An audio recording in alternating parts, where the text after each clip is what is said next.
देखो, राजस्थान की ज्योग्राफी में अपने मिट्टी हो गई थी, और मिट्टी से जुड़ता अगला टॉपिक फिर आज लेते हैं राजस्थान की कृषि। ध्यान रहे, भारत एक कृषि प्रधान देश है, और कृषि से संबंधित क्या क्या प्रश्न बनते हैं, कौन सी फसल कहां पर होती है। भारत के अंदर भारतीय कृषि अनुसंधान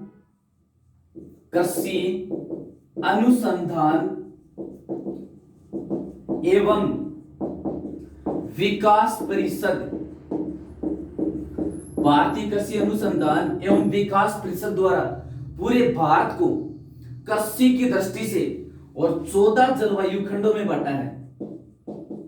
14 जलवायु खंडों में बांटा। पहला क्वेश्चन, भारतीय कृषि अनुसंधान एवं विकास परिषद संस्था द्वारा अपने पूरे भारत को और 14 जलवायु खंडों में बांटा है कि उन 14 जलवायु खंडों में से अपने राजस्थान के अंदर और 5 जलवायु खंड हैं। भारतीय कृषि अनुसंधान एवं विकास परिषद द्वारा पूरे भारत को 14 जलवायु खंडों में बांटा है, जिनमें से राजस्थान में कितने हैं? 5 खंड अपने राजस्थान में है। अब देखो, इसके बाद में ये कृषि से संबंधित विश्व खाद्य दिवस 17 अक्टूबर, ये प्रश्न भी पूछा जा चुका है, कृषि से संबंधित है। विश्व खाद्य दिवस कब मनाया जाता है? 17 अक्टूबर को मनाया जाता है। अब देखो, राजस्थान सरकार ने राजस्थान को कितने जलवायु खंडों में बांटा है? राजस्थान को जलवायु खंड, तो राजस्थान में कृषि की दृष्टि से और 10 जलवायु खंड हैं। राजस्थान को कितने जलवायु खंडों में बांटा है? 10 जलवायु खंड या जोन में बांटा गया है, जोन के अंदर बांटा गया है। अब देखो, ये भारतीय जो कृषि है, भारत की कृषि, इसका भेद कैसा है? वैसे ही राजस्थान की है। तो देखो, भारत में और कृषि का भेद ये है मिश्रित। कृषि का भेद मिश्रित, इसका मतलब क्या हुआ? कृषि के साथ पशुपालन, कृषि प्लस पशुपालन। भारतीय कृषि का भेद मिश्रित, कृषि के साथ साथ पशुपालन भी किया जाता है। फिर देखो, इसके बाद में अगला प्रश्न क्या बनता है? भारत के अंदर कृषि पर निर्भर जनसंख्या, कृषि पर निर्भर जनसंख्या, तो कृषि पर निर्भर जनसंख्या भारत के अंदर लगभग 65% है। भारत में कृषि पर निर्भर जनसंख्या 65%। राजस्थान में भी और कृषि के ऊपर निर्भर जनसंख्या देखो कितनी है? राजस्थान में 70%। 70% राजस्थान में कृषि पर प्रत्यक्ष रूप से और 70% जनसंख्या कृषि के ऊपर निर्भर है। फिर देखो, अप्रत्यक्ष रूप का मतलब क्या हुआ? कुछ लोग अन्य तरीके से भी उनको आमदनी है और खेती से भी उनको आमदनी है। अप्रत्यक्ष रूप से राजस्थान में 77% जनसंख्या कृषि पर निर्भर है। तो बात करते हैं भारत की, भारत में कृषि पर निर्भर जनसंख्या 65%, राजस्थान में प्रत्यक्ष रूप से 70%, अप्रत्यक्ष रूप से 77%। अब देखो, कृषि का एक वित्तीय वर्ष माना जाता है, उसको कृषि वर्ष कहते हैं। भारत में कृषि वर्ष की अवधि कब से कब तक है? कृषि वर्ष की अवधि 1 जुलाई से 30 जून, ये 70 माना जाता है। कृषि वर्ष 1 जुलाई से 30 जून, कृषि वर्ष की शुरुआत 1 जुलाई से, यानी जुलाई से और वापिस जुलाई तक भारत के अंदर पूरा एक कृषि वर्ष माना जाता है। इसी के दौरान पहले खरीफ की फसल बोई जाती है, फिर रबी की फसल बोई जाती है, फिर वापस वही मौसम आ जाता है। जिस तरह से वित्तीय वर्ष होता है, वित्तीय वर्ष ये 1 अप्रैल से वापिस 1 अप्रैल या 31 मार्च तक कह सकते हैं। उसी प्रकार से कृषि वर्ष होता है 1 जुलाई से कब तक होता है? 30 जून तक होता है। ठीक है। अब देखो, इसके बाद में भारत की जो कृषि है ज्यादातर ये मानसून पर निर्भर है। मानसून पर निर्भर है, यानी पूरे भारत के अंदर सिंचाई के साधनों की आपूर्ति नहीं है, इसलिए कुछ क्षेत्रों में केवल बरसात होने पर ही कृषि की जाती है। इसलिए भारतीय कृषि को मानसून का जुआ भी कहते हैं। और कई बार पूछा जा चुका है भारतीय मानसून का जुआ किसे कहते हैं? भारतीय कृषि को। इस तरह भी पूछते क्यों कहते हैं? क्योंकि ये ज्यादातर मानसून पर ही तो निर्भर है, इसलिए भारतीय कृषि को मानसून का जुआ भी कहते हैं। अब कृषि का एक भेद है स्थानांतरित कृषि। स्थानांतरित कृषि लगभग देशों में की जाती है जहां पर जनजाति या पिछड़ी जाति के लोग पाए जाते हैं, वहां पर स्थानांतरित कृषि लगभग की जाती है। ये स्थानांतरित कृषि क्या है? पिछड़ी जाति के लोगों द्वारा या आदिवासियों द्वारा वनों को जलाकर उस क्षेत्र पर की जाने वाली कृषि, यानी आदिवासी लोग जहां पर जंगलों में रहते हैं, जंगलों को जला दिया, फिर 2-3 साल वहां पर खेती की, उस जगह को छोड़ दिया, फिर और कहीं चले गए। ये प्रक्रिया वो लगातार लगभग करते रहते हैं। पीछे ये पटवारी में पूछा गया था कि इंडोनेशिया व मलेशिया में वनों को जलाकर की जाने वाली स्थानांतरित कृषि को क्या कहते हैं? लदांग कहते हैं। यानी अलग अलग देशों में इसके अलग अलग नाम है। अपने भारत के अंदर ये जो स्थानांतरित कृषि की जाती है वनों को जलाकर, इसको जूमिंग कहते हैं। भारत के अंदर जूमिंग कहते हैं। ये सबसे ज्यादा भारत के पूर्वी हिस्से के अंदर होती है। जूमिंग कृषि या स्थानांतरित कृषि भारत के अंदर पूर्वी हिस्से में होती है। और पूर्वी हिस्से में भी बात करें एक राज्य की, तो पूर्वी हिस्से में ये असम राज्य में होती है। ध्यान रहे, अपने राजस्थान से संबंधित इसका क्या प्रश्न बनता है? ये स्थानांतरित कृषि राजस्थान में सबसे ज्यादा दक्षिणी राजस्थान में होती है। आदिवासी सबसे ज्यादा दक्षिणी राजस्थान में होती है। तो दक्षिणी राजस्थान में प्रश्न इसके ऊपर क्या बना? वनों को जलाकर की जाने वाली जूमिंग या स्थानांतरित कृषि को क्या कहते हैं? चिमाक्ता या वालरा। फिर से सुन लीजिए, दक्षिणी राजस्थान में वनों को जलाकर की जाने वाली स्थानांतरित कृषि को क्या कहते हैं? चिमाक्ता। और भारत में इसको क्या कहते हैं? जूमिंग। सबसे ज्यादा असम राज्य में होती है। ठीक है, अब देखो अपने राजस्थान के पूर्वी भाग के अंदर कृषि का एक भेद और है। ये पूर्वी राजस्थान है। पूर्वी राजस्थान में आज भी गेहूं, जौ और चना, इन तीनों को कुछ क्षेत्रों में मिलाकर एक साथ बोया जाता है। इस प्रक्रिया को, इस खेती को क्या कहते हैं? गोचनी। इसका दूसरा नाम है बेचड़। तो गोचनी या बेचड़ क्या है?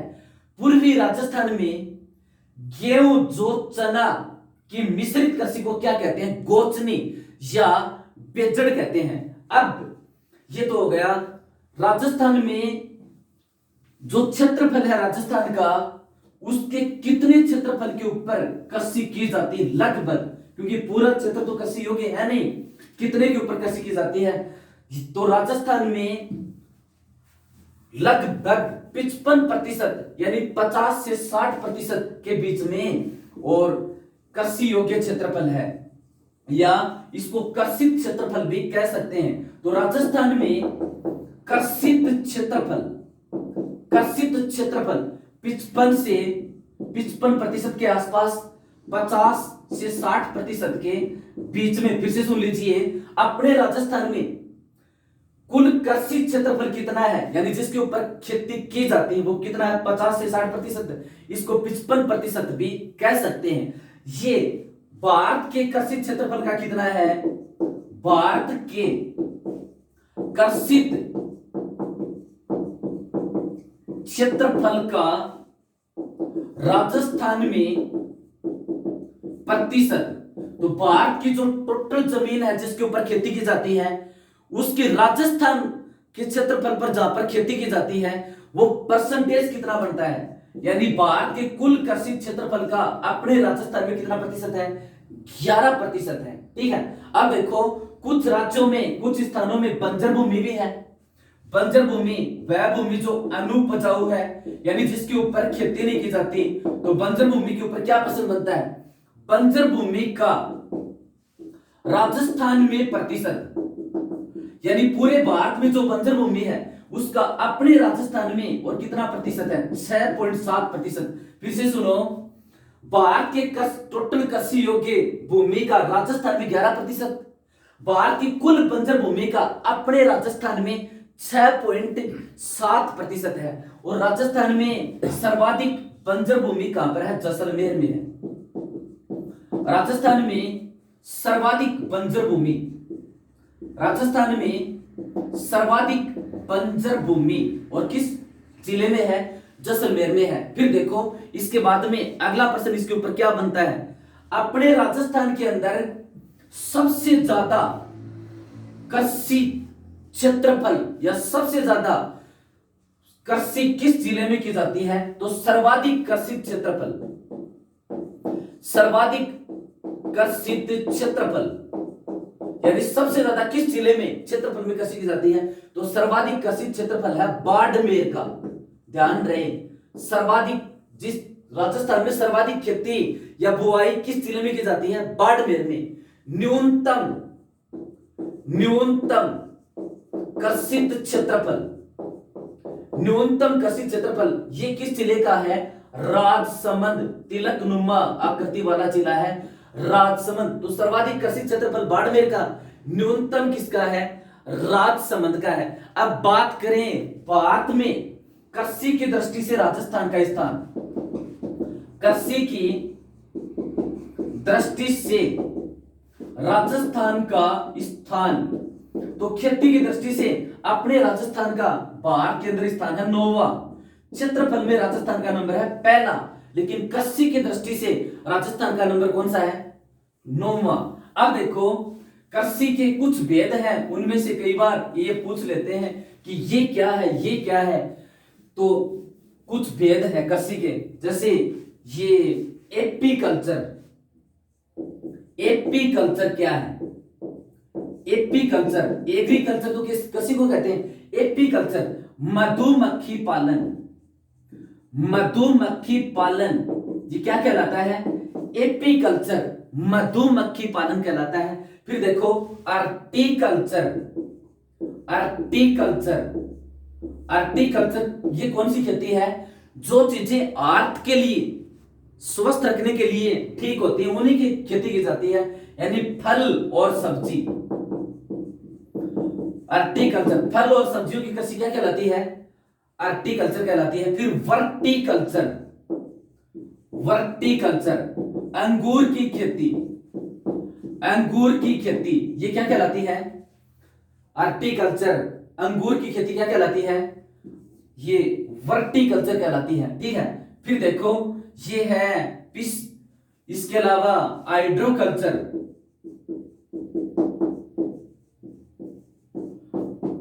हाइड्रोकल्चर ये क्या है, सूखी बिना जमीन वाले क्षेत्रों में यानी सीधे पानी में और कृषि करना, ये हाइड्रोकल्चर कहलाती है। इसके बाद में देखो ये कृषि से संबंधित मोटी मोटी बात हो गई। अब कृषि से संबंधित कुछ क्रांतियां हैं, क्योंकि भारत की कृषि मिश्रित है, और कुछ कृषि से संबंधित कुछ क्रांतियां हैं, यानी कृषि को बढ़ावा देने के लिए राष्ट्रीय और अंतरराष्ट्रीय स्तर के ऊपर कुछ क्रांतियां, स्पेशल योजनाएं चली। उनमें से कई बार प्रश्न पूछते हैं। देखो सबसे पहले जिसके ऊपर सबसे ज्यादा प्रश्न पूछते हैं वो हरित क्रांति, हरित क्रांति, हरित क्रांति। देखो द्वितीय विश्व युद्ध के बाद और अचानक जनसंख्या बढ़ी थी, पहला विश्व युद्ध हुआ, फिर द्वितीय विश्व युद्ध हुआ, अचानक जनसंख्या बढ़ी थी, तो लोगों के दिल में ये सोच हो गई कि आगे भी युद्ध हो सकता है तो जनसंख्या काम आएगी, यानी जनसंख्या बढ़ी तो खाद्यान्नों की कमी हो गई, खाद्यान्नों की कमी हो गई, तो अमेरिका जैसे देश ने कि गेहूं या खाद्यान्न पैदा करके ज्यादा से ज्यादा दूसरे देशों में बेचें और पैसे कमाएं, तो खाद्यान्नों को बढ़ावा देने के लिए क्रांति चली थी, उसको क्या कहते हैं, हरित क्रांति। हरित क्रांति, इसका पहला क्वेश्चन देखो, इसका जनक पूछते हैं, हरित क्रांति का जनक Norman, Norman Borlaug, Norman Borlaug. हरित क्रांति का जनक कौन था, नॉर्मन बोरलॉग, अमेरिका हरित क्रांति का जनक था। इसकी शुरुआत कहां से हुई थी? अमेरिका से 1966 से 68 के बीच में। फिर से सुन लीजिए, हरित क्रांति का जनक नॉर्मन बोरलॉग कई बार पूछते हैं, और नॉर्मन बोरलॉग पुरस्कार भी किस क्षेत्र में दिया जाता है? कृषि के क्षेत्र में दिया जाता है। इसके भारत में जनक, भारत में शुरुआत, इसकी भारत में शुरुआत हुई थी 1967 में। और हरित क्रांति का भारत में जनक कौन था? एम.एस. स्वामीनाथन। एम.एस. स्वामीनाथन। ये दोनों प्रश्न काफी इंपॉर्टेंट हैं। हरित क्रांति का जनक नॉर्मन बोरलॉग, इसका भारत में जनक एम.एस. स्वामीनाथन। हरित क्रांति होगी। अब देखो इसके बाद में दूसरी क्रांति, ये दुग्ध क्रांति। दुग्ध क्रांति कई बार इसका अंग्रेजी में नाम पूछते हैं, operation flood. Operation flood. Operation flood. देखो भारतीय कृषि का भेद मिश्रित है, तो यानी कृषि के साथ पशुपालन भी किया जाता है, दूध भी की भी आवश्यकता होती है। तो ऑपरेशन फ्लड, इसका जनक था वर्गीज कुरियन। वर्गीज कुरियन। और इसकी शुरुआत हुई थी 1970 में, वर्गीज कुरियन। और वर्गीज कुरियन ये भारत में गुजरात का था, इसकी शुरुआत भी गुजरात से हुई थी। दुग्ध क्रांति, ऑपरेशन फ्लड, इसका जनक कौन था? वर्गीज कुरियन। 1970 में इसकी शुरुआत हुई थी। इसका उद्देश्य क्या था? इसका उद्देश्य दुग्ध उत्पादन में वृद्धि करना। दुग्ध उत्पादन में वृद्धि करना। कई बार सीधा प्रश्न पूछते हैं, दुग्ध उत्पादन में वृद्धि करने के लिए कौन सी क्रांति चली थी? Operation flood. इसका जनक कौन था? वर्गीज कुरियन, जिसका निधन हो चुका है। और वर्गीज कुरियन ने एक डेयरी की स्थापना की थी, उस डेयरी का नाम क्या है? अमूल डेयरी। अमूल डेयरी, इसका संस्थापक भी कौन था? वर्गीज कुरियन ही था। 1970 में राजस्थान समेत भारत के 14 राज्यों में इस क्रांति की शुरुआत हो गई थी एक साथ में। फिर इसके बाद में पूरे भारत में फैल गई थी। ठीक है, अब देखो इस ऑपरेशन फ्लड का संबंध किससे? दूध उत्पादन में वृद्धि से। इसका जनक कौन था? वर्गीज कुरियन। इसकी अमूल डेयरी का संस्थापक भी कौन था? वर्गीज कुरियन। ये इसके ऊपर प्रश्न बनते हैं। अगली इंपॉर्टेंट क्रांति है इंद्रधनुष क्रांति। इंद्रधनुष क्रांति, आजकल इसके ऊपर कई बार प्रश्न पूछते हैं। इंद्रधनुष क्रांति, इंद्रधनुष क्रांति, इसकी शुरुआत हुई थी 2000 में। सन 2000 में इसकी शुरुआत हुई थी। इससे पहले जो क्रांतियां चली थी, कोई तिलन के लिए, कोई दलहन के लिए, कोई खाद्यान्न के लिए, ये इंद्रधनुष, जिस प्रकार से इंद्रधनुष में सारे रंग होते हैं, उसी प्रकार से इंद्रधनुष क्रांति का उद्देश्य था सभी प्रकार की फसलों के उत्पादन को बढ़ावा देना। इसका उद्देश्य सभी प्रकार की फसलों के उत्पादन को बढ़ावा देना। सभी, इंद्रधनुष क्रांति का संबंध किससे है? सभी प्रकार की फसलों के उत्पादन को बढ़ावा देने से। इसकी शुरुआत कब हुई थी? 2000 में हुई थी। ये 3 महत्वपूर्ण क्रांतियां। अब देखो 4 नंबर है एक भूरी क्रांति।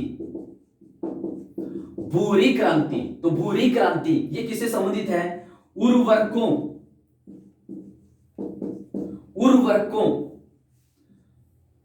के उत्पादन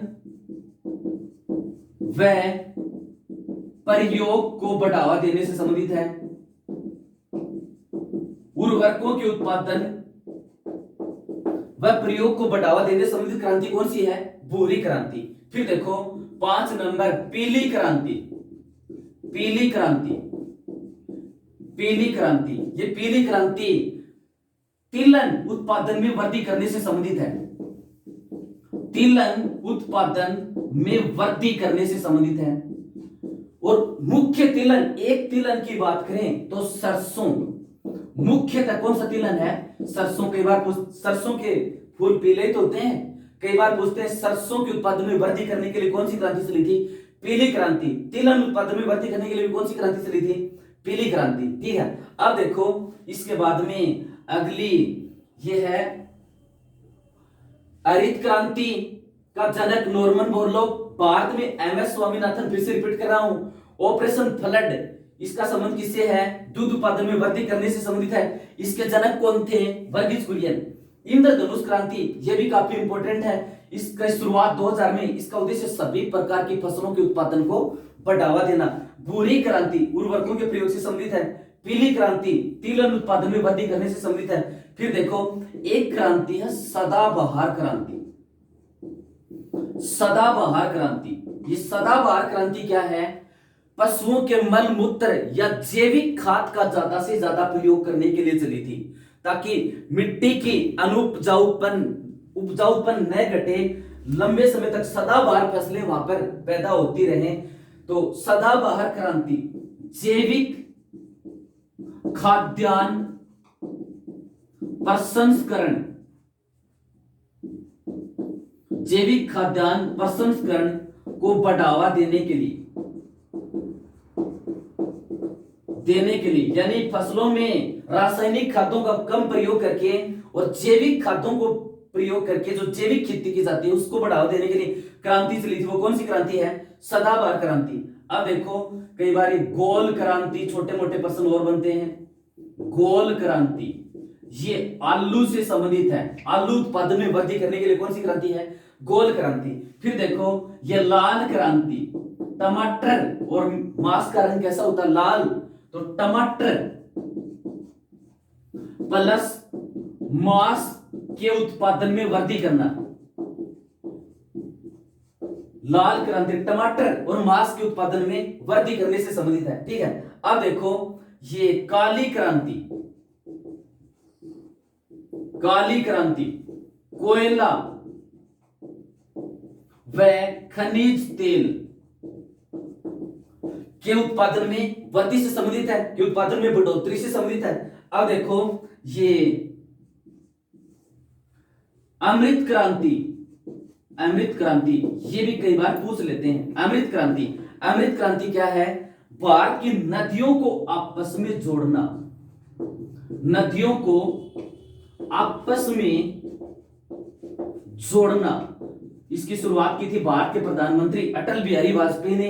ये दुर्भाग्यवश पूरी हो नहीं पाई, क्योंकि किसी राज्य में किसी की सरकार थी, किसी में किसी की सरकार थी, तो मतभेद, राज्यों के मतभेद के कारण से सफल नहीं हो पाई। अमृत क्रांति इसका उद्देश्य क्या था? जिस राज्य में बाढ़ आती हो उसकी नदियों को, और जिस राज्य में पानी की कमी हो उससे जोड़ना। अमृत क्रांति इसका उद्देश्य क्या था? भारत की नदियों को आपस में जोड़ना। अब देखो एक है ये स्वर्णिम क्रांति, 11 नंबर स्वर्णिम क्रांति। स्वर्णिम क्रांति इसका उद्देश्य क्या था? स्वर्णिम क्रांति का फूल व सब्जियों के उत्पादन में वृद्धि करना। फूल व सब्जियों के उत्पादन में वृद्धि करने के लिए कौन सी क्रांति चली थी? ये स्वर्णिम क्रांति। अब इसके बाद में रजत क्रांति है एक, रजत क्रांति। इस रजत क्रांति का संबंध किससे है? अंडा उत्पादन में वृद्धि करना, अंडा उत्पादन में वृद्धि करना। रजत क्रांति, स्वर्णिम क्रांति तो फूल और सब्जियों के उत्पादन से संबंधित है। अब ये कृषि से संबंधित महत्वपूर्ण क्रांतियां हो गई। अब देखो राजस्थान सरकार ने और ये कृषि से संबंधित एक नीति बनाई। तो राजस्थान ने, प्रश्न इसके ऊपर क्या बनता है? राजस्थान ने कृषि नीति कब घोषित की? राजस्थान ने कृषि नीति कब घोषित की? तो राजस्थान ने कृषि नीति घोषित की थी 26 जून 2013 को। राजस्थान ने कृषि नीति कब घोषित की? 26 जून 2013 को। इस तरह से ये राजस्थान में कृषि का थोड़ा सामान्य परिचय हो गया। अब रबी की फसल, खरीफ की फसल हम बार बार आगे पढ़ेंगे। धन्यवाद।